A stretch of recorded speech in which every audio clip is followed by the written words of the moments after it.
Hello friends, मैं हरकिरत सिंह स्वागत करता हूं केपी कॉलेज के यूट्यूब चैनल पर। और आज हम भारत की जलवायु का पार्ट तीसरा देखने वाले हैं। तीसरी क्लास आज हमारी चल रही है। तो पिछली क्लासों के अंदर हमने इनकी ऋतुओं को देखा था और ऋतुओं के अंदर हमने ग्रीष्म ऋतु को देख लिया है और वर्षा ऋतु को थोड़ा अपने को करना है, क्योंकि यही सबसे इम्पोर्टेंट ऋतु है जो वर्षा ऋतु है।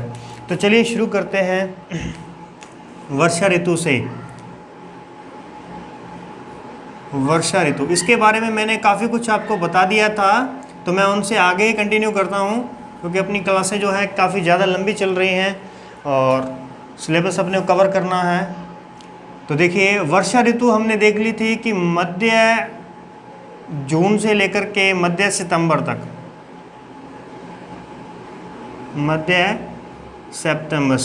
तक हमने वर्षा ऋतु को डिसाइड किया था। अब इस बीच जो हमारे पास में कंडीशन थी वो हमने देख ली थी कि जो सूर्य है वो कर्क रेखा पर है इस समय 21 जून। तो सूर्य कर्क रेखा पर है, इसीलिए जो ITC-Z जो जोन है, ये जोन अब हमारे पास में 0 डिग्री से 10 डिग्री नॉर्थ तक शिफ्ट हो चुका है। और यहाँ पर है मकर रेखा।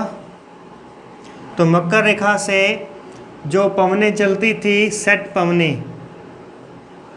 पवने जो दक्षिण पूर्व से चलने वाली पवनें हैं, वो इस एरिया में आएंगी, इस ITC-Z में आएंगी। लेकिन ITC-Z जो इस समय है ये उत्तरी ध्रुव में स्थित है, उत्तरी गोलार्ध में स्थित है। इसलिए इन पवनों को उत्तरी गोलार्ध में जाना पड़ेगा। और जैसे ये उत्तरी गोलार्ध में जाएंगी तो फेरल का नियम लागू होगा। फेरल के नियम के अनुसार उत्तरी गोलार्ध में जो पवनें चलेंगी वो अपनी दाईं तरफ मुड़ती हैं और दक्षिणी गोलार्ध में जो पवनें चलती हैं वो अपनी बाईं ओर मुड़ती हैं। इसीलिए अब इन सेट पवनों को जैसे ये उत्तरी गोलार्ध में पहुंचेंगी, इनको अपनी दाईं ओर मुड़ना होगा। और जैसे ये दाईं ओर मुड़ेंगी तो अब ये किस तरफ, अब तक तो ये आकर्षित हो रही थी, ITC-Z के लिए आकर्षित हो रही थी। ITC-Z यानी ये निम्न वायुदाब का क्षेत्र है। पहले तो ये इस तरफ आकर्षित हो रही थी, जैसे ही ये ऊपर गई और अब ये किसकी तरफ जा रही हैं, क्योंकि ITC-Z तो यहाँ रह गया, अब फिर भी ये आगे जा रही हैं। क्यों जा रही हैं, इसका कारण हम देखते हैं, इसका कारण हम जानते हैं यहाँ पर भारत के अंदर। देखिए, सबसे पहले तो वापस से आपको कहना चाहूँगा कि आप लोग मैप बनाना अच्छी तरीके से सीख लें।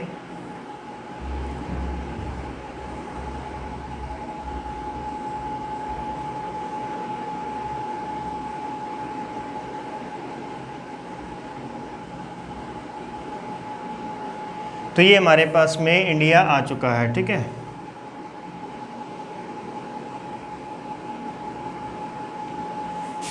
अब यहाँ पर है हमारे पास में कर्क रेखा, इस एरिया में है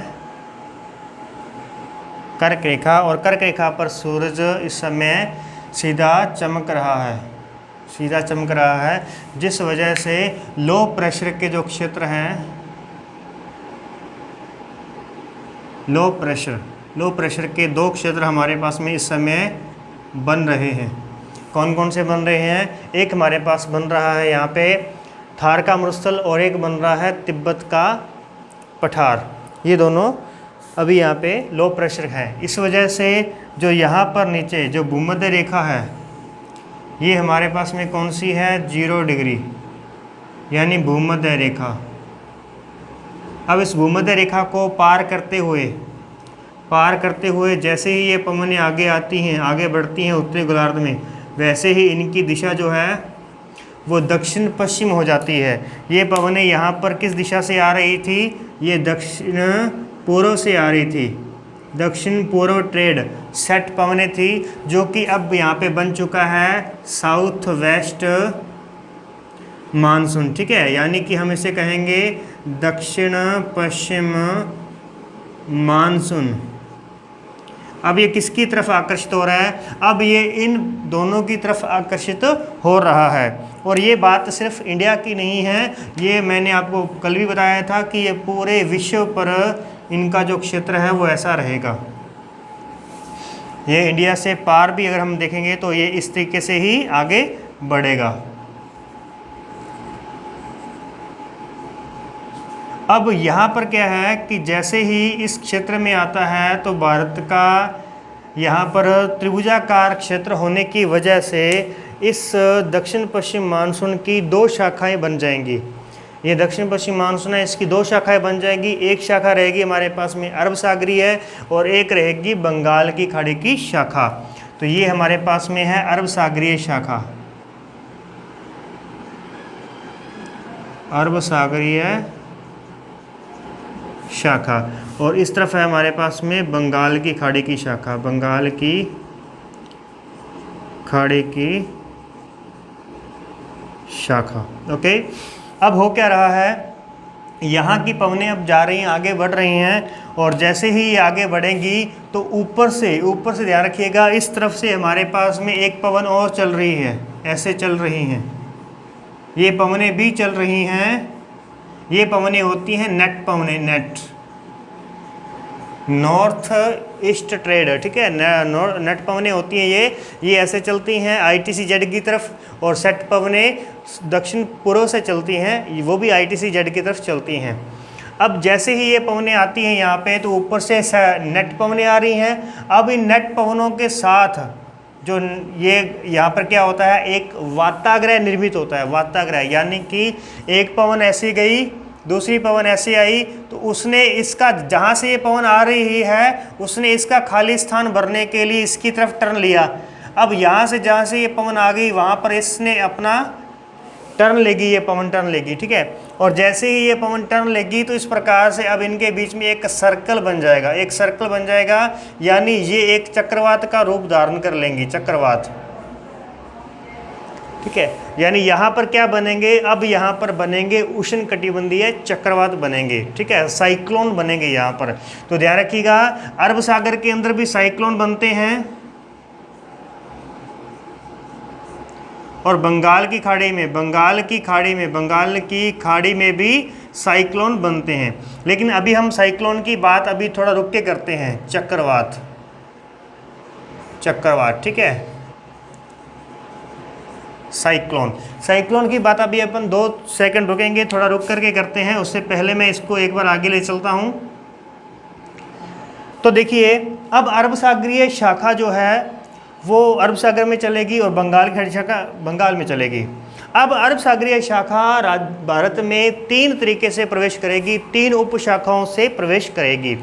देखिए, सबसे पहले इसकी जो शाखा है उसका नाम है न्यू मंगलोर। न्यू मंगलोर जो शाखा है वो मालाबार तट से टकराएगी। ये मालाबार तट है, केरल का जो तट है उसे मालाबार तट कहते हैं। ये हमारे पास में आ चुका है मालाबार तट,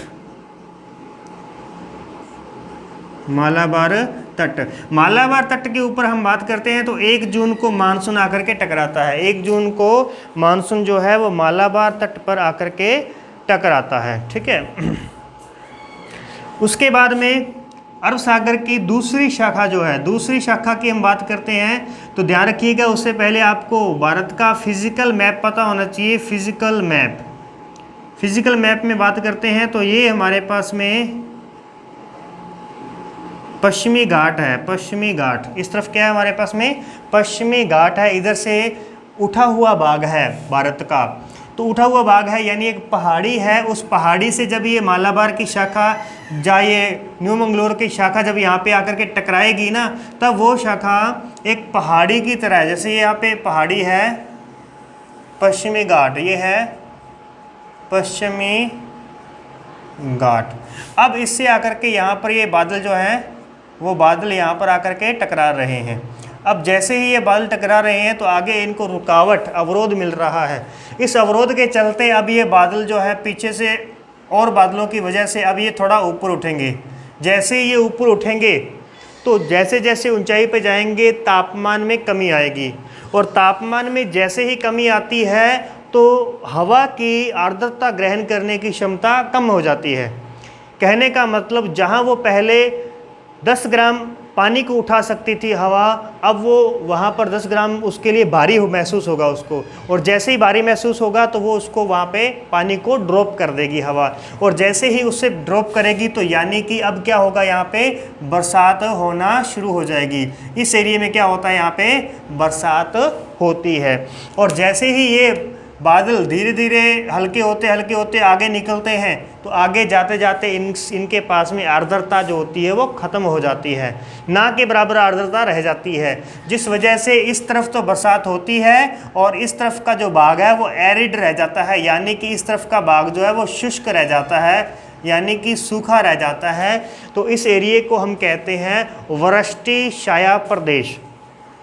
जिस पहाड़ी के एक तरफ वर्षा हो जाए दूसरी तरफ वर्षा ना हो, वो वजह बनती है पहाड़ी, तो तब उस पहाड़ी का उसे क्या कहते हैं, वृष्टि छाया प्रदेश कहते हैं, वृष्टि छाया प्रदेश। तो ऐसा ही यहाँ पे होगा और वो होगा तमिलनाडु के साथ में। तमिलनाडु के साथ में होगा तो वो क्या कहलाएगा, यहाँ पे वृष्टि छाया प्रदेश कहलाएगा, वृष्टि छाया प्रदेश, वृष्टि छाया प्रदेश। ऐसे भी ऐसे क्षेत्र अपने को और भी मिलेंगे, लेकिन फिलहाल आपने तमिलनाडु को इम्पोर्टेंस देनी है क्योंकि ये सबसे इम्पोर्टेंट है। अब देखिए इसके बाद में, ये तो है पहली शाखा की कहानी इसकी। दूसरी शाखा की बात करते हैं तो अरब सागर की दूसरी शाखा जो है, आपने अगर जानते हैं तो यहाँ पर सतपुड़ा है और इस एरिए में विंध्याचल पर्वतमाला है और इस एरिए में हमारे पास में अरावली पर्वतमाला है। ठीक है, अरावली पर्वतमाला। अब इनके बीच में यहाँ विंध्याचल पर्वतमाला जो है, विंध्याचल, और ये सतपुड़ा है और ये अरावली है। अब विंध्याचल पर्वतमाला और सतपुड़ा के बीच में जाती है नर्मदा नदी, नर्मदा नदी बहती है, और यहाँ सतपुड़ा के नीचे और अजंता और एलोरा की जो गुफाएं हैं, जो पहाड़ियाँ हैं, उनके बीच में से बहती है ताप्ती नदी। अब ये दोनों नदियाँ यहाँ पर जाती हैं तो ये इस पश्चिमी घाट का यहाँ पे क्या करती हैं, कटाव करती हैं, यानी इनके बीच में गैप अपने को मिलता है। इसके अलावा कुछ गैप अपने को गोदावरी नदी के पास में मिलता है नासिक में, जैसे थाल घाट और भोर घाट जो हैं वो अपने को यहाँ मिलते हैं, जिस वजह से अब ये क्या होता है कि इस क्षेत्र से, इस एरिए से ये जो मानसून है वो भारत में, मध्य भारत में एंटर करता है। तो ध्यान रखिएगा, अरब सागर की पहली शाखा तो मालाबार तट से टकराई और ढेर हो गई। दूसरी शाखा जो है उसका नाम है मुंबई, दूसरी शाखा का नाम मुंबई है। तो यहाँ मैं लिख देता हूँ कि ये हमारे पास में फर्स्ट शाखा थी और ये सेकंड शाखा है, दूसरी शाखा। ठीक है, अब ये शाखा जो है ये कहाँ जा रही है, ये सतपुड़ा के दक्षिण में टकरा रही है, सतपुड़ा के दक्षिण में टकरा रही है। इसीलिए दक्षिण में तो वर्षा अधिक करेगी, लेकिन जैसे ही वो सतपुड़ा को पार करके अगली तरफ जाएगा ना, उत्तरी ढाल पर, तो वहाँ जा कर के वर्षा खत्म हो जाएगी उसके लिए भी।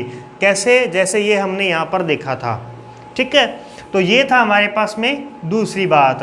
तीसरी बात देखिए, तीसरा पॉइंट अपने को देखनी है, जो तीसरी शाखा है वो चलेगी अरावली के समांतर।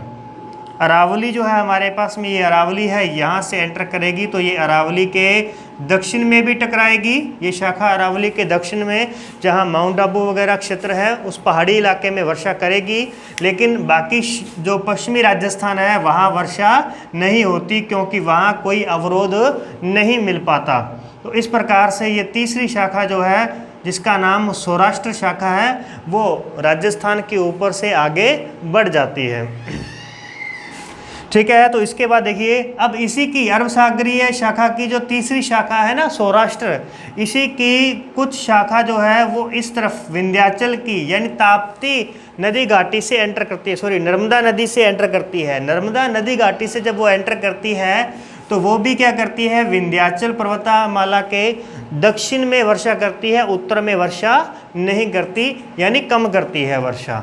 तो अब मैं आपको इन सब के बारे में यहाँ पे फिलहाल बता देता हूँ। देखिए सुनिए, सबसे पहली बात आपको ध्यान रखनी है कि इन शाखाओं के नाम क्या है। तो तो शाखाओं के नाम मैं यहाँ पे लिख देता हूँ। फर्स्ट पहली शाखा है न्यू मंगलोर, न्यू मंगलोर शाखा है। दूसरी शाखा का नाम है मुंबई शाखा, और तीसरी जो है इसका नाम है सौराष्ट्र शाखा, सौराष्ट्र, ठीक है। और उसके बाद हम देखेंगे कि ये टकरा कहाँ पे रही हैं। तो न्यू मंगलोर जो शाखा है ये टकरा रही है पश्चिमी घाट, पश्चिमी घाट से टकरा रही है। और जो मुंबई शाखा है ये टकरा रही है मध्य भारत में सतपुड़ा से, सतपुड़ा से। और जो सौराष्ट्र शाखा है ये टकरा रही है विंध्याचल से, विंध्याचल पर्वत से टकरा रही है। अब यहीं पर आपने ध्यान रखना है कि यहाँ पर पश्चिमी घाट के मैं यहाँ पे लिखने वाला हूँ पूर्व में, सॉरी पश्चिम में, पश्चिमी घाट के पश्चिम में तो वर्षा हो जाती है लगभग 300 सेंटीमीटर, ठीक है, 300 सेंटीमीटर यहाँ पे वर्षा हो जाती है इस शाखा के कारण। और जबकि इसके पूर्वी ढाल पर क्या रहता है, सूखा रहता है, शुष्क रहता है, शुष्क एरिया। सतपुड़ा की बात करते हैं तो सतपुड़ा के दक्षिण ढाल पर 150 सेंटीमीटर वर्षा होती है, जबकि उत्तरी ढाल पर 80 सेंटीमीटर वर्षा होती है। विंध्याचल की बात करते हैं तो दक्षिणी ढाल पर 100 सेंटीमीटर वर्षा होती है और उत्तरी ढाल पर 60 सेंटीमीटर वर्षा होती है। तो इस प्रकार से यहाँ पर हमने वर्षा का डिस्ट्रीब्यूट कर दिया है कि किस शाखा से कितनी वर्षा यहाँ पे हो रही है। क्लियर? तो यहाँ तक आपने इस बात को ध्यान रखना है। ये शाखाएं हमारे पास में आ चुकी हैं, सब कुछ दिखाई दे रहा है ना, साथ साथ में नोट करते रहिएगा। ओके, इसके बाद देखिए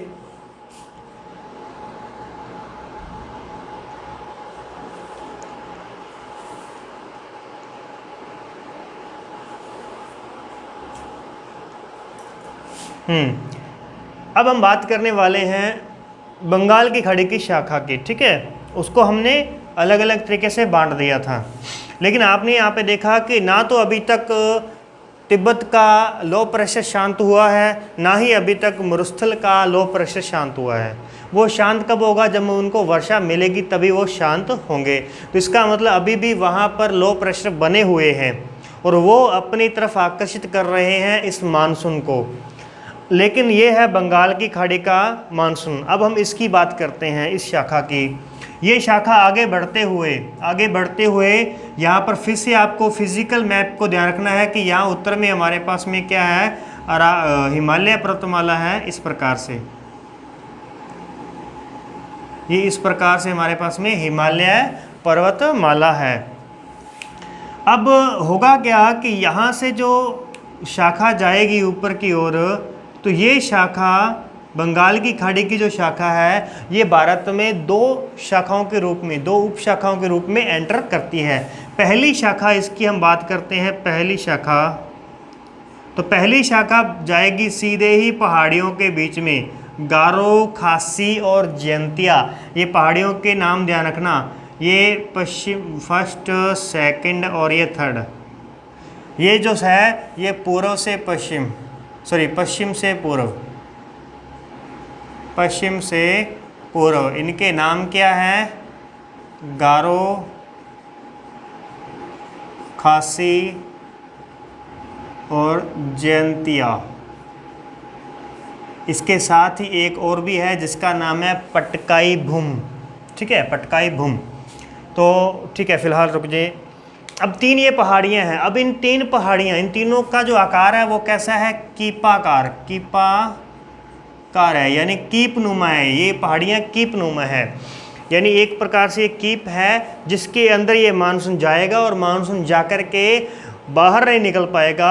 वही पहाड़ी वाली कंडीशन हो जाएगी, क्योंकि उन पहाड़ियों के जब ऊपर चढ़ेगा तो पूरा पानी वहीं ढेर कर देगा, पूरी अपनी वर्षा, अपनी आर्द्रता वहीं पर समाप्त कर देगा। तो इन पहाड़ियों के बीच का जो क्षेत्र है, जो ये कीपाकार के बीच का क्षेत्र है, उसका नाम है, ये मेघालय की पहाड़ियाँ हैं और वहाँ पर है चेरापूंजी, ठीक है, चेरापूंजी। पहले नाम चेरापूंजी आता था और वर्तमान में नाम आता है मानसिन राम नाम आता है,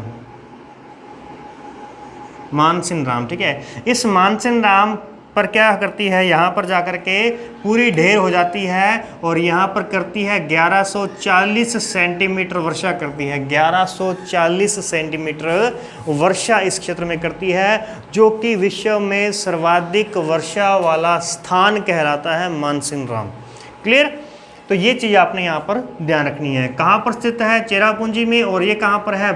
मेघालय में स्थित है। और मेघालय में किन के मध्य स्थित है? तो गारो खासी जयंतिया पहाड़ियों के बीच में स्थित है मेघालय। इसको मेघालय क्यों कहते हैं? मेघ प्लस आलय, यानी बादलों का घर।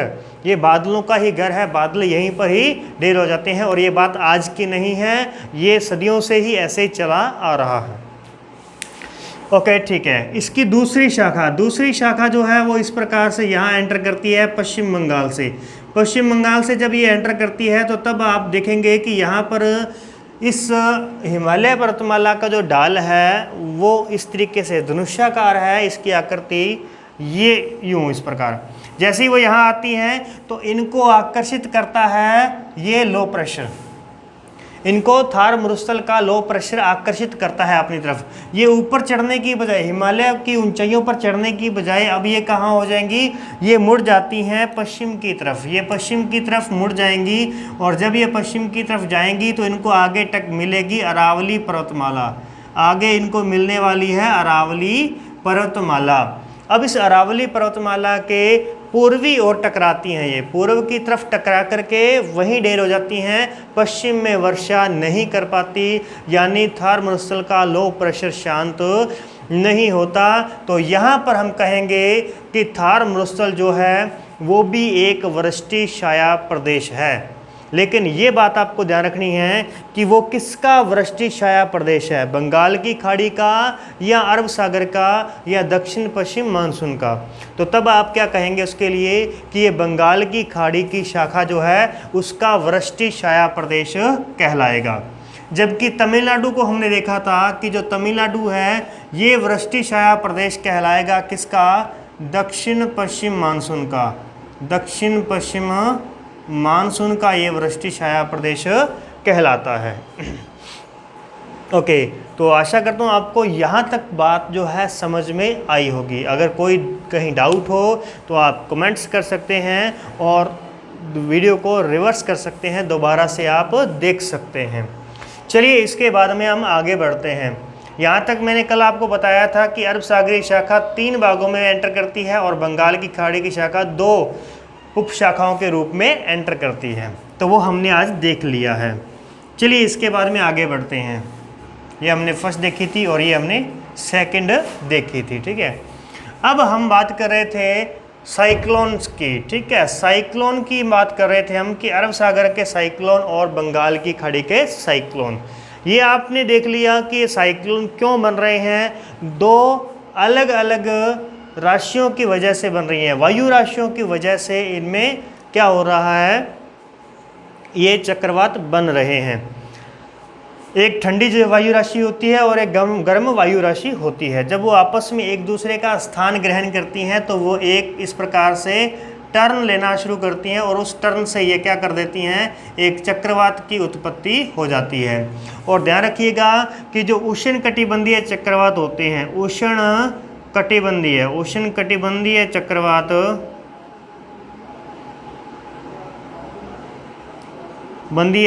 जो होते हैं वो एंटी क्लॉकवाइज घूमते हैं। एंटी क्लॉकवाइज कहाँ पर घूमते हैं? एंटी क्लॉकवाइज उत्तरी गोलार्ध में तो ये चलेंगे एंटी क्लॉकवाइज और दक्षिण गोलार्ध में ये चलेंगे क्लॉकवाइज। ठीक है ना, एंटी क्लॉक आप समझ गए हैं। अब ये एंटी क्लॉक है, इस प्रकार से ये एंटी क्लॉक कहलाएगा। और इसके अंदर होती है चक्रवात की आंख होती है, यहाँ पे चक्रवात की आंख होती है सेंटर में। ओके, ज़्यादा कुछ चक्रवात के बारे में नहीं डिस्कस करने वाले, सिर्फ हम यही देखने वाले हैं कि जो साइक्लोन बनते हैं, अरब सागर में कितने साइक्लोन बनते हैं और बंगाल की खाड़ी में कितने साइक्लोन बनते हैं। तो ध्यान रखिएगा कि अरब सागर में अगर हम बात करते हैं तो 83 साइक्लोन बनते हैं, और जबकि बंगाल की खाड़ी में 314 साइक्लोन बनते हैं पूरे वर्ष के अंदर, ठीक है, यानी इस मानसून के दौरान। अब इसमें से ध्यान रखने वाली बात क्या है कि आपने देखा होगा कि अरब सागर का चक्रवात कभी भी हमने नहीं देखा। अरब सागर का जो चक्रवात है उसे हमने कभी भी सुना नहीं कि कौन सा चक्रवात है। हालांकि वर्तमान में अभी आया था जो ताउते की बात चल रही थी, लेकिन ऐसा कोई चक्रवात नहीं जो अरब सागर का चक्रवात भारत में एंटर किया हो।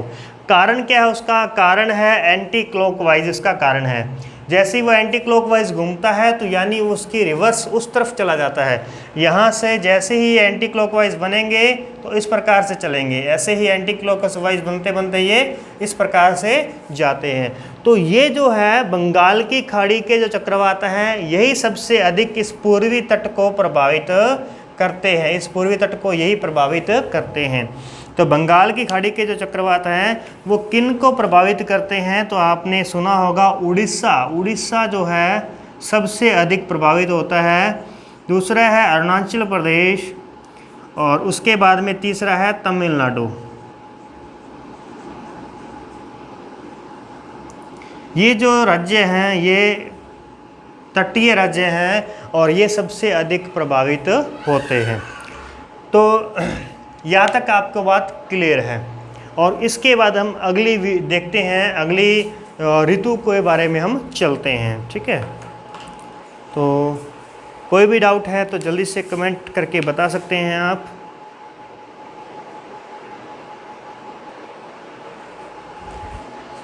तो देखिए जैसे हमने वर्षा ऋतु को कंप्लीट किया है, नेक्स्ट हमारे पास में आती है शरद ऋतु।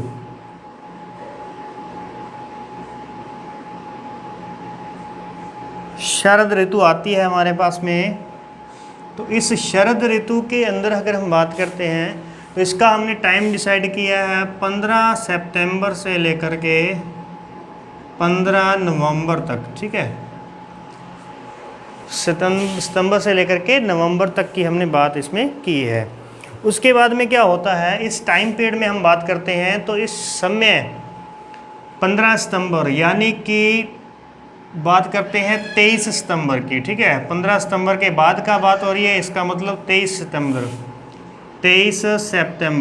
सितंबर को सूर्य वापस से कहाँ चला गया है? भूमध्य रेखा पर चला गया है, भूमध्य रेखा पर चला गया है। इसका मतलब ITC-Z जो है वो वापस अपनी जगह पर चला गया है, 5 डिग्री नॉर्थ से 5 डिग्री साउथ के बीच में।